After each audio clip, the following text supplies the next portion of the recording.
Friend, एक बार फिर से आपका अपने यूट्यूब चैनल में स्वागत है। इस वीडियो के साथ हम शुरू करने जा रहे हैं अध्याय नंबर 14, जिसका नाम है पारितंत्र या इकोसिस्टम। तो 2022 की बोर्ड परीक्षा में इस चैप्टर से 5 अंक के प्रश्न आने वाले हैं।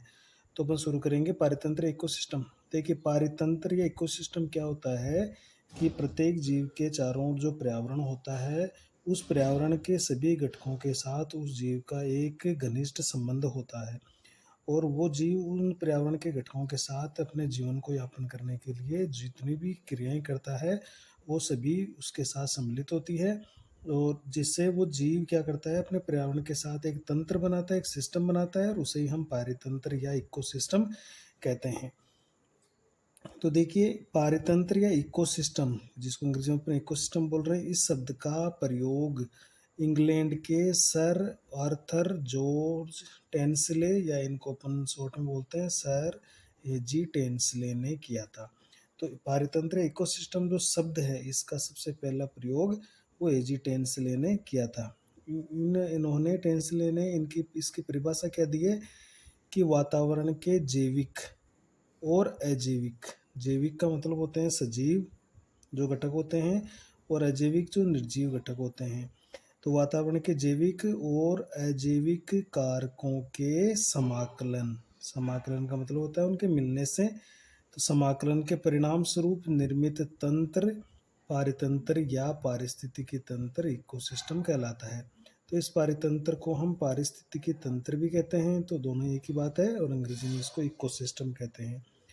तो सीधी सी बात इसका यही है कि जैविक और जो अजैविक घटक होते हैं, जो कारक होते हैं, उनका एक समाकलित एक जो तंत्र बना हुआ है, उस तंत्र को हम पारितंत्र या पारिस्थितिकी तंत्र कहते हैं।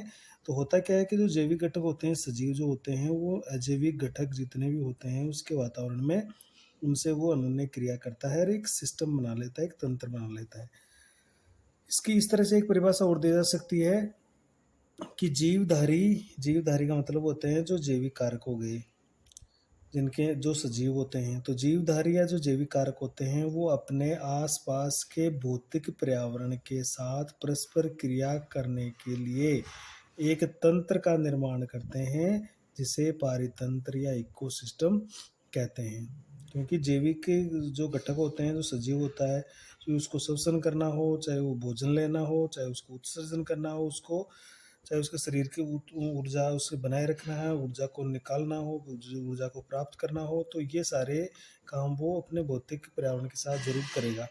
तो उसके साथ वो क्या करेगा, एक तंत्र का निर्माण करेगा अपने पर्यावरण के साथ। तो हम ये कह सकते हैं कि जो जैविक कारक होते हैं, वो भौतिक पर्यावरण के साथ एक जो अपना तंत्र बनाते हैं, उसे हम पारितंत्र इकोसिस्टम कहते हैं। तो इसकी परिभाषा इस तरह भी दी जा सकती है। पारितंत्र की कुछ विशेषताएं देखेंगे। देखिए, तो आपको इसकी एक परिभाषा याद रखनी है, परीक्षा में पूछा जा सकता है कि पारितंत्र किसे कहते हैं। सीधा सा ये प्रश्न पूछा जा सकता है। दूसरा जो इसका महत्वपूर्ण प्रश्न बन सकता है, वो यहीं से बनता है। देखिए, इसकी विशेषताओं में कि पारितंत्र प्रकृति की एक क्रियाशील इकाई है। देखिए, क्रियाशील भी बोल सकते हो और आप संरचनात्मक इकाई भी हम इसको कहते हैं। तो ये यहाँ से एक प्रश्न बन जाता है कि प्रकृति की क्रियाशील इकाई, हालांकि ये रिक्त स्थान वाला प्रश्न आ सकता है कि प्रकृति की क्रियाशील इकाई डैश डैश डैश कहलाती है। तो वो पारितंत्र होती है, या प्रकृति की एक क्रियाशील इकाई डैश डैश डैश होती है। तो उसमें आपको क्या लिखना है, पारितंत्र लिखना है। तो ये याद रखिएगा, ये इंपॉर्टेंट बात है यहाँ पे कि पारितंत्र प्रकृति की क्रियाशील इकाई है। मतलब क्रियाशील इकाई का मतलब है ये फंक्शन करती है, और ये एक संरचनात्मक इकाई भी है, जिसमें सजीव और जो निर्जीव घटक होते हैं, यानी जैविक और अजैविक घटकों के मिश्रण से बनी हुई होती है। ये स्वचालित होती है, अपने आप चलती है, और स्वनियंत्रित होती है, अपने आप कंट्रोल होती है, किसी दूसरे घटक के द्वारा ये कंट्रोल नहीं है, ये स्वतः ही कंट्रोल होती है, स्वनियमित होती है। पारतंत्र का आकार छोटा हो सकता है या बड़ा हो सकता है। देखिए, पारतंत्र एक छोटा सा भी हो सकता है और बहुत बड़ा भी हो सकता है। जैसे छोटा सा तो एक पानी की बूंद छोटा सा हो सकता है, एक छोटी सी पानी की बूंद जिसके अंदर कोई अमीबा है या कोई पादप पल्लवक है या छोटा सा कोई जलीय जीव है, तो वो एक पारतंत्र का उदाहरण है। और बड़े से बड़ा पारतंत्र महासागर समुद्र हो सकते हैं। तो छोटे से लेकर बड़ा भी हो सकता है। पारतंत्र का आकार एक छोटे से तालाब से लेकर विशाल जंगल या महासागर तक हो सकता है। तो जैसे आपको बताया कि एक छोटी सी पानी की बूंद भी एक पारतंत्र हो सकती है यदि उसमें कोई जैविक घटक प्रेजेंट है। अनेक पारिस्थितिकी वैज्ञानिक, देखिए अनेक पारिस्थितिकी वैज्ञानिक जो होते हैं वो संपूर्ण जीवमंडल, जिसमें सब जीव रहते हैं, जहाँ जहाँ पर भी जीव रहते हैं, जिसको अपन बायोस्फीयर बोलते हैं, को एक विशाल वैश्विक पारितंत्र के रूप में मानते हैं। यानी जहाँ जहाँ पर जीव रहते हैं उन सब को वो एक बहुत बड़ा एक वैश्विक पारितंत्र के रूप में मानते हैं, जो पारिस्थितिकी वैज्ञानिक होते हैं। पारितंत्र की कोई निश्चित सीमा रेखा नहीं है, नहीं हम इसकी सीमा रेखा बना सकते हैं। अनेक पारितंत्रों की जो सीमाएं होती है वो अतिव्याप्त होती है, ओवरलैप्ड होती है, एक दूसरे के अंदर वो घुसी हुई होती है। तो एक निश्चित सीमा नहीं है किसी भी पारितंत्र की, और अनेक पारितंत्र आपस में जुड़े हुए रहते हैं, उनकी सीमाएं ओवरलैप होती है, और अनेक पारितंत्र आपस में जुड़े हुए रहते हैं। तो ये संपूर्ण जीव मंडल पारितंत्र के रूप में बहुत ही विशाल और जटिल होता है। तो अब ये यहाँ पर एक प्रश्न और बन जाता है कि जो पारिस्थितिकी वैज्ञानिक है किसे वैश्विक पारितंत्र के रूप में मानते हैं, तो वो संपूर्ण जीव मंडल को ही वैश्विक पारितंत्र के रूप में मानते हैं। ये भी यहाँ पर प्रश्न पूछा जा सकता है।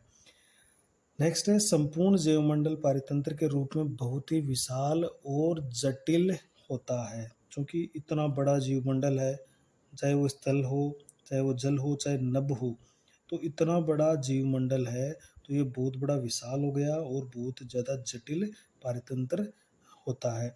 अतः अध्ययन की सुविधा के लिए हम क्या करेंगे, अध्ययन की सुविधा की दृष्टि से इसे दो आधारभूत श्रेणियों, मुख्यतः स्थलीय और जलीय पारितंत्र में बांटा गया है। तो ये यहाँ पर भी एक प्रश्न बन सकता है कि संपूर्ण जैवमंडल को मुख्यतः कितनी श्रेणियों में बांटा गया है। तो संपूर्ण जैवमंडल जो पारितंत्र के रूप में माना जाता है उसको दो भागों में बांटा गया है अपनी बुक के अनुसार, स्थलीय और जलीय पारितंत्र। तो ये याद रखना आपको कि संपूर्ण जैवमंडल पारितंत्र को कितने भागों में बांटा जाता है, उसका नाम लिखना है। तो दो भागों में बांटा गया है, स्थलीय पारितंत्र और जलीय पारितंत्र। तो देखिए जैसे ये जीवमंडल है जो कि बहुत बड़ा विशाल और जटिल पारितंत्र है, तो इसका अध्ययन करना बहुत ही मुश्किल है। तो हमने अध्ययन की सुविधा के लिए इसको दो भागों में बांट दिया है। पहला स्थलीय पारितंत्र जिसको टेरेस्ट्रियल इकोसिस्टम बोलते हैं, इसके उदाहरण आपको जरूर याद रखने हैं। स्थलीय पारितंत्र जो स्थल से संबंधित है, जैसे जंगल है स्थल पर होते हैं, भूमि पर होते हैं, घास के मैदान भूमि पर होते हैं, मरुस्थल भूमि पर होता है, तो ये स्थलीय पारितंत्र के उदाहरण है। तो ये यहाँ पर एक प्रश्न बन जाता है कि स्थलीय पारितंत्र के दो उदाहरण दीजिए। तो आपको कोई भी दो उदाहरण याद रख लेने हैं। इसी तरह से दूसरा जो पारितंत्र होता है वो होता है जलीय पारितंत्र, जिसको इक्वेटिक इकोसिस्टम बोलते हैं। ये जल से संबंधित होता है, जैसे झीलें हैं, तालाब है, नदी है, समुद्र है, दलदली क्षेत्र है, और ज्वारंतमुखी जो एस्चुरियन होती है, वो एस्चुरियो जो होती है वो इसी का उदाहरण है। तो इस तरह से ये जलीय पारितंत्र के उदाहरण हैं और ये स्थलीय पारितंत्र के उदाहरण। तो कम से कम आपको दो दो उदाहरण तो इसके याद करने हैं। अब यहाँ पर अपन आगे पढ़ने वाले हैं पारितंत्र के प्रकारों के बारे में कि टाइप्स ऑफ इकोसिस्टम। तो हमने इसको थोड़ा सा विस्तृत तरीके से पूर्ण रूप से लिया है कि आप इसको पूरी तरह से समझ सकें। तो देखिए ये पारितंत्र इकोसिस्टम, ये अगर इसको अपन मुख्य रूप से बांटे तो दो तरह के पारितंत्र प्रकृति के अंदर पाए जाते हैं। एक तो प्राकृतिक होता है और एक कृत्रिम पारितंत्र होता है। प्राकृतिक पारितंत्र, कृत्रिम पारितंत्र, सबसे पहले हम इसको दो भागों में बांट रहे हैं पारितंत्र को। प्राकृतिक पारितंत्र को अपन नेचुरल इकोसिस्टम बोल रहे हैं और कृत्रिम पारितंत्र को आर्टिफिशियल इकोसिस्टम बोल रहे हैं। देखिए पहला ये इसको पढ़ते हैं अपन कृत्रिम पारितंत्र। कृत्रिम मतलब होता है कि ये मानव द्वारा निर्मित होते हैं, मनुष्य इसको खुद बनाता है। अब इसके उदाहरण आपको याद रखने हैं, जैसे खेत है, सस्य भूमि जिसमें अपन फसल बोते हैं वो भूमि, बगीचे लगाते हैं, उद्यान या उद्यान लगाते हैं, या जल जीवशाला एक्वेरियम बनाते हैं। बहुत सारे स्कूलों में या बड़े बड़े जो इंस्टीट्यूट होते हैं वहाँ पर आपने कांच का सा एक घर होगा जिसके अंदर मछली वगैरह तैरती रहती है, और इस तरह का एक एक्वेरियम होता है, छोटा सा जल जीवशाला। तो वो भी एक पारितंत्र का उदाहरण है और वो कृत्रिम पारितंत्र है। तो यहाँ पर ये प्रश्न बन सकता है कि कृत्रिम पारितंत्र क्या होता है। इसके दो उदाहरण आपको याद रखने हैं। तो कृत्रिम पारितंत्र मानव द्वारा निर्मित होते हैं, जैसे खेत, सस्य भूमि यानी फसल, बगीचे, उद्यान और जल जीवशाला यानी इक्वेरियम। इधर हम बांट रहे हैं इसको प्राकृतिक पारितंत्र। प्राकृतिक पारितंत्र जो नेचुरल इकोसिस्टम होते हैं वो प्रकृति द्वारा निर्मित होते हैं, मानव का इसमें कोई रोल नहीं होता है, तो प्रकृति ही इनको स्थापित करती है। अब प्राकृतिक पारितंत्र दो जगह पर स्थापित हो सकते हैं, एक तो स्थल पर और दूसरा जल में हो सकता है। तो इसलिए अपन प्राकृतिक पारितंत्र को दो भागों में बांट रहे हैं। देखिए, स्थलीय पारितंत्र और जलीय पारितंत्र। चूंकि हमारे बुक ने जीवमंडल को डायरेक्ट इन दोनों भागों में बांटा है, तो वो भी आपको वहाँ पर याद रखना है। लेकिन इन प्राकृतिक पारितंत्र को अपन दो भागों में बांट सकते हैं, स्थलीय पारितंत्र और जलीय पारितंत्र। स्थलीय पारितंत्र के हम उदाहरण देख चुके हैं कि वन होते हैं, घास स्थल होते हैं, मरुस्थल होते हैं या जंगल होते हैं, वो स्थलीय पारितंत्र के उदाहरण हैं। अब दूसरा आता है जलीय पारितंत्र, जिसको इक्वेटिक इकोसिस्टम बोलते हैं। अब जलीय पारितंत्र में क्या होता है कि जल भी दो तरह का होता है, एक तो खारा पानी और एक मीठा पानी। तो खारे पानी में भी एक अलग इकोसिस्टम होता है और मीठे पानी में भी एक अलग सिस्टम होता है, इसलिए हम जलीय पारितंत्र को भी फिर आगे दो भागों में बांट देते हैं। तो पहला तो देखिए लवणीय जल पारितंत्र। लवणीय जल जो मीठा पानी होता है, फ्रेश वाटर इकोसिस्टम होता है, और दूसरा हमने बांट दिया है लवणीय जल पारितंत्र, यानी जो खारा पानी होता है, समुद्री पानी होता है, या इसको अपन समुद्री पारितंत्र या मेराइन वाटर इकोसिस्टम भी कहते हैं। मेराइन वाटर इको सिस्टम भी इसको लिख सकते हैं अपन। तो लवणीय जल पारितंत्र या समुद्री पारितंत्र, और दूसरा होता है अलवणीय जल पारितंत्र। लवणीय जल जो खारे पानी से संबंधित है उसके उदाहरण अपन देख लेते हैं। समुद्र है, लवणीय झीलें होती है, और जो ज्वारमुख होता है एस्चुरियन, वो इसके उदाहरण है। अब जो अलवणीय जो मीठा पानी होता है उसके जो पारितंत्र होते हैं उसको भी हम दो भागों में बांट सकते हैं, क्योंकि कुछ मीठा पानी तो ऐसा होता है जो लगातार बहता रहता है, और कुछ पानी है वो एक जगह इकट्ठा रहता है। तो हमने भी इसको दो भागों में बांट दिया है कि अलवणीय जो मीठा पानी का जो पारितंत्र होता है वो दो दो भागों में बटा है। सरित या बहता हुआ पानी जो हमेशा बहता रहता है, जिसको लोटिक या फ्लोइंग वाटर बोलते हैं इकोसिस्टम।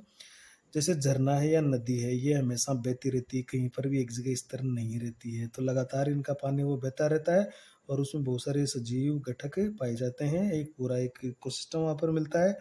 तो ये सरित या बहता पानी या लोटिक प्रकार का एक पारितंत्र है। दूसरा होता है स्थिर जल, जिसको लेंटिक अपन इकोसिस्टम बोलते हैं।